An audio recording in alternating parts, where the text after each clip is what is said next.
Hi friends, कसे आहात तुम्ही? मी ब्लॅक कॉफी पीत आहे. कोणाकोणाला ब्लॅक कॉफी आवडते मला नक्कीच कमेंट करून सांगा. आज थोडी भांडी घासली घरातली. किराणा भरून आणला होता, सो त्यामध्ये ठेवण्यासाठी डबे होते ते घासून घेतले. त्यानंतर थोडे दुपारी आज शेंगदाण्याचे लाडू बनवले. थोडे साईजला मोठे झालेत, पण टेस्टला खूप छान झालेत, मिस्टर म्हणले. त्यानंतर थोडं बाहेर गेले. मैत्रिणीचा कॉल आला होता. तिच्या मुलीचं स्कूल इथं माझ्या घराजवळच आहे, 5 मिनिटाच्या अंतरावर. सो ती मला बोलली की तिला कामावरून यायला लेट होणार आहे, तर मुलीला घेऊन येशील का म्हणून.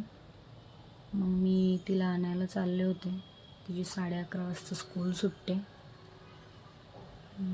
पाऊस नव्हता, म्हणलं जाऊन यावं पटकीने. मी चालले होते तिला आणायला, पण पावसामुळे अजून रस्ता ओलाच आहे सगळा. तुमच्या इकडे पण पाऊस पडतोय का?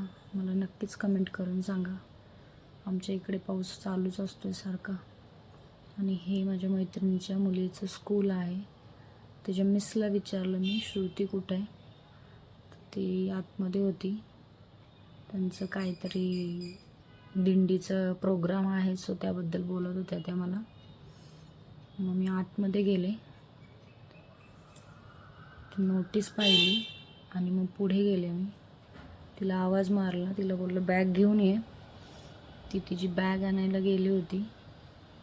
बॅग घेतली तिने. तिला बोललं चल आपल्याला घरी जायचं आहे, तुझी मम्मा आली आहे म्हटलं. मग ती बॅग घेऊन आली माझ्याकडे. बॅग घेतली. तिला तिची चप्पल का शूज काय घालायचे होते, चप्पल का काहीतरी आहे तिचं. ती तिचं स्वतः सगळं करते. तिने तिचे शूज घातले आणि मग तिला घेऊन मी घरी आले. घरी आल्यावर घरात थोडी कामं होती, ती पण आवरून घेतली. आणि असं छान संपला दिवस. तुम्ही काय करताय? तुमच्या इथे पाऊस पडतोय का? मला नक्कीच कमेंट करून सांगा. आणि माझे व्हिडिओ कुठून बघताय हे पण मला कमेंट करून सांगा. आणि माझे व्हिडिओ तुम्हाला कसे आवडतात हे पण मला कमेंट करून सांगा. थँक्यू.